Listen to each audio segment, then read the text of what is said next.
Hello there, it's me, Phil Thatch. Every year I go to Disney World with my family, and today I want to talk about our trip to Disney's Animal Kingdom theme park. Normally we go there to ride rides and see shows, but we also go there to see animals. And this is the theme park where you're the most likely to see somebody with a real camera. And I'm going to show you the photographs I made today using the OM system OM-1 Mark II and the 40 to 150 f4 Pro lens. Very small, very light, very compact lens, easy to put into a small camera bag and take with you on all the rides and carry with you all day at the theme park, but also pretty powerful when it comes to photographing the animals there. The first shots I'm going to show you are from the Kilimanjaro Safari ride.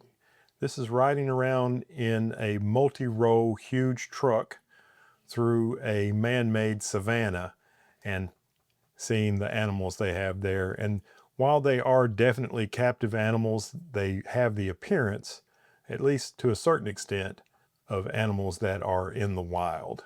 First animal I was able to get a photograph of was this lesser kudu, which is an antelope native to East Africa. This is a 150 millimeter shot made from the bouncy truck at 1/320th of a second. I'm wide open at f4, and this is 1/1250th of a second.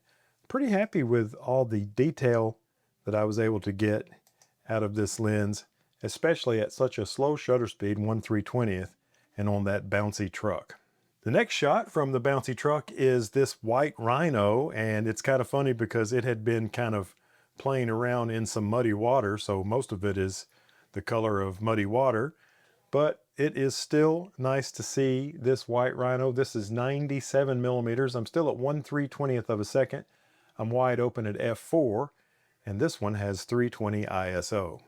Here's a zebra out on the safari, and I like this shot because you can see the front of one of the huge trucks that the people ride around on. I've got another shot where you can see an entire truck to give you a little bit more of the feeling of what it looks like when you're actually on the savanna. This is 150 millimeters, 1/320th of a second.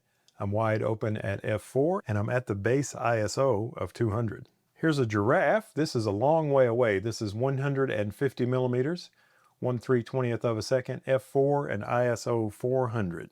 Here's another giraffe. This one is much closer, 66 millimeters, 1/320th of a second, f4, and ISO 320. And this is my favorite giraffe picture of the day because this one has the beautiful trees with the Spanish moss hanging from them and the giraffe. And in the background, you can see a full ride vehicle. This is the ride vehicle for the Kilimanjaro Safari ride. You've got the driver who talks to you about what you're seeing, and then multiple rows of guests at the theme park.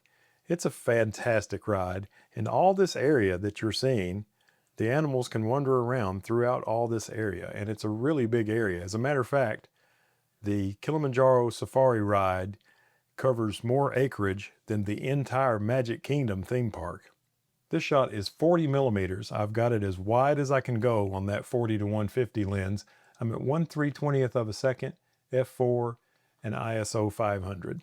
Here's an African elephant. I wish he had turned his head a little bit to the right for this shot, and you only get a couple seconds to get your shot, and usually the truck doesn't even come to a stop. This is 93 millimeters. I'm up to 1/500th of a second now, still wide open at f4, and this is 1600 ISO. Here's a white rhinoceros, 97 millimeters. This one hasn't been playing in the mud, it doesn't look like. 1/500th of a second, wide open at f4, and this is 2000 ISO. Here's a female lion. This is 150 millimeters, 1/500th of a second, f4, and 1/800th of a second. If you look close, there is a little motion blur in this. Like I say, the truck usually doesn't come to a stop, but even though there was a tiny bit of motion blur in this, I still thought it was worth showing it to you. Just a beautiful creature there on the Kilimanjaro Safari's ride. And this is a male lion. Now, it's a male, but it's not a full adult. It's still kind of like a teenager, basically.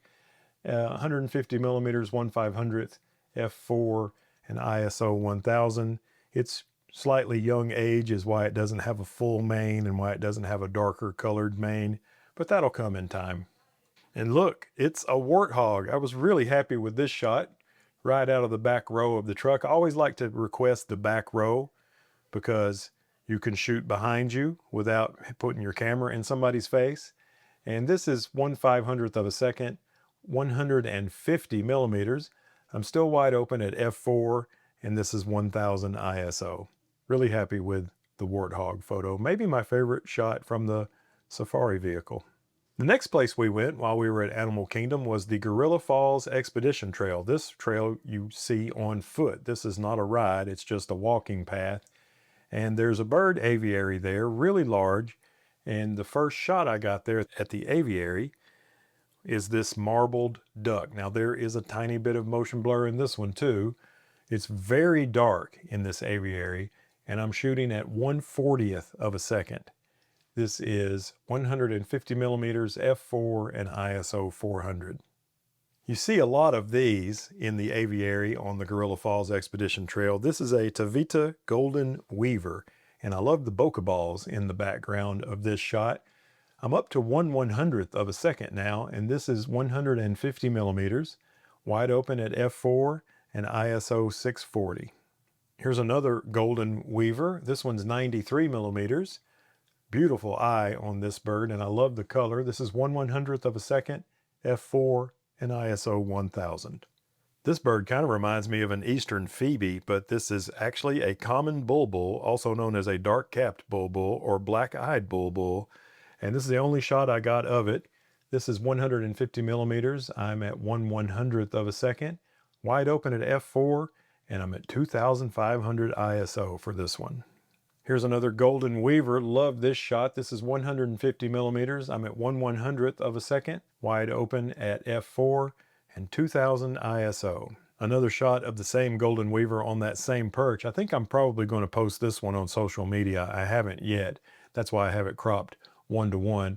This is another shot at 150 millimeters, 1/100th of a second, f4 on the aperture, which is wide open, and 2000 ISO. What a beautiful little bird. This is one more shot of the same bird on the same perch. I've slowed my shutter speed down to 1/50th.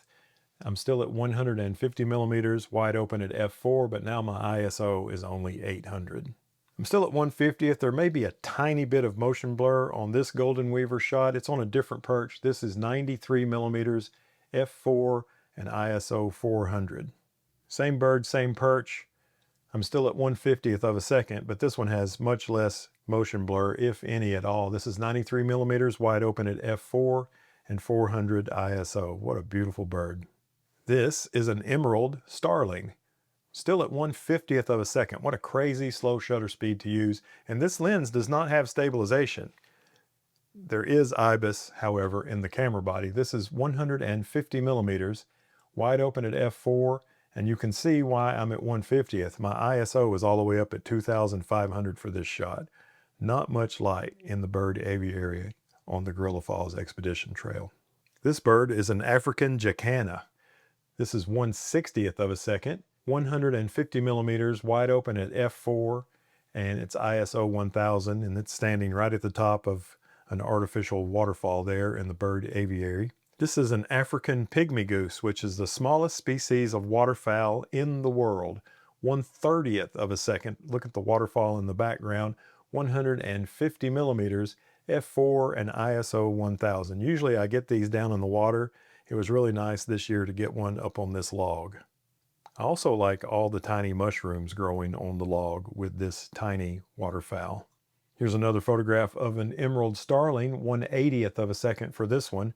150 millimeters, f4, and ISO 640. And remember, this lens is on a micro 4/3 camera body, so full frame equivalent of 150 millimeters is 300. You multiply the focal length times 2 on micro 4/3 cameras. This is my favorite bird of the day, and maybe my favorite bird photo of the day. It's a golden-breasted starling, just beautiful. Look how long the tail is on that thing. And this is 122 millimeters, 1/125th of a second. I'm once again wide open at f4, and this is 250 ISO. And in addition to the bird being beautiful, look at those beautiful bokeh balls in the background. Here's another shot of that same bird. The tail's so long, I cut the tail off just a little bit. I love the waterfall in the background.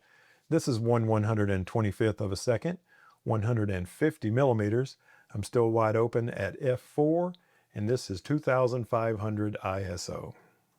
We're still on the Gorilla Falls Expedition Trail, but we're obviously not in the bird aviary anymore. I got a shot of a silverbacked gorilla. That was pretty cool. I like the backlit shot. This is 150 millimeters, 1/160th of a second. I'm still wide open at f4, and this is ISO 125. So now we've left the Savannah and Gorilla Falls Expedition Trail area, and we've come down here to a restaurant called Flame Tree Barbecue, which is a wonderful counter service restaurant, and they've got this huge dining area all across this area here, several different areas, but we always eat right here at this little man-made pond. There's tables on both sides of it, and what you can almost always count on seeing here are wild but mostly tame, because they're so used to being around people, white ibis. Now sometimes you see other birds like great egret. I've gotten a photo of a tricolored heron here in the past, but today all we saw were white ibis.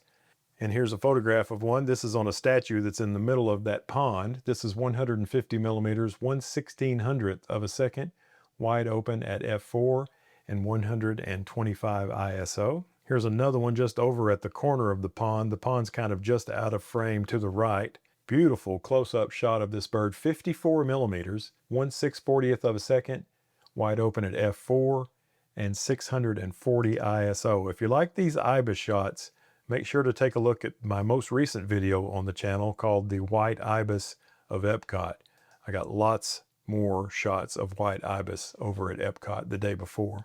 And here's one last white ibis from there at Flame Tree Barbecue, just perched right beside the pond. You can see dining tables across the way and reflected as an umbrella over the dining tables. Just beautiful. 49 millimeters. What a wonderful place to eat.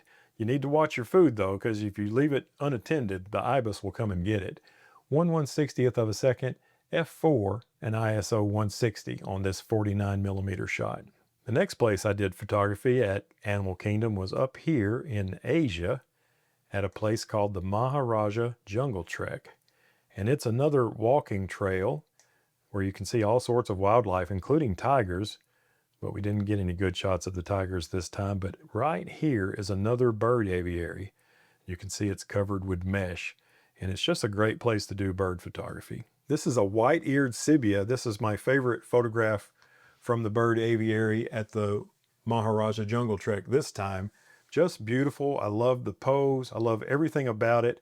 And I will tell you that right here on this branch, there was an orange that this bird was feeding on, and I removed it from this shot, but I'll show it to you in the next shot. This is 81 millimeters, 1/160th of a second, wide open at f4 and 1250 ISO. So here's the next shot of the white-eared cibia that I'm going to show you. And in this one, I did not remove the orange because it was actively feeding on it. This is 81 millimeters, 1/160th, wide open at f4 and 1/1250. But you can see how much prettier the shot is without the orange in it.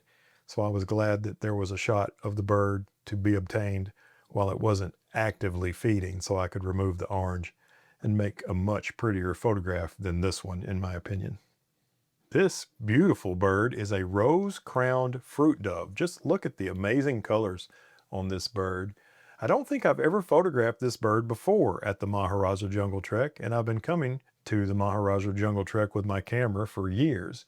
This is a 150 millimeter shot. This tray that it's standing on is a bird feeder, unfortunately. And this is 1/160th of a second, wide open at f4, and the ISO is 1000. But even though it's on a bird feeder, I was still thrilled to get a photograph of this beautiful bird. This is a western hooded pitta. P-I-T-T-A. Pitta, I'm not sure, but it's the wested hooded variety, and it was on the ground at the edge of the walking path, and I set my camera on the ground, absolutely on the ground, and turned the screen up and used the bird eye detect autofocus to bag this shot. This is 1/100th of a second. I'm at 135 millimeters. This is f4 and ISO 2500 with my camera laying flat on the ground of this picture of the bird on the ground. I thought it turned out really nice. Maybe my favorite bird photo of the day, either this or one of those starlings from earlier today. So I hope you enjoyed all the photographs I got at Animal Kingdom using the super light and compact 40 to 150 OM system f4 lens. Really enjoyed using it. I normally take a 2.8 lens to Animal Kingdom, and it was pretty cool to take this f4 lens. It did really well. I love the 40 to 150 range on micro 4/3. That gives you 80 to 300 full frame equivalent, which is just right for birding and animal photography at this theme park. Again, I hope you enjoyed it. If you want to see some more stuff like this, subscribe and hit the bell. And as always, I look forward to seeing you in my next video. Bye-bye.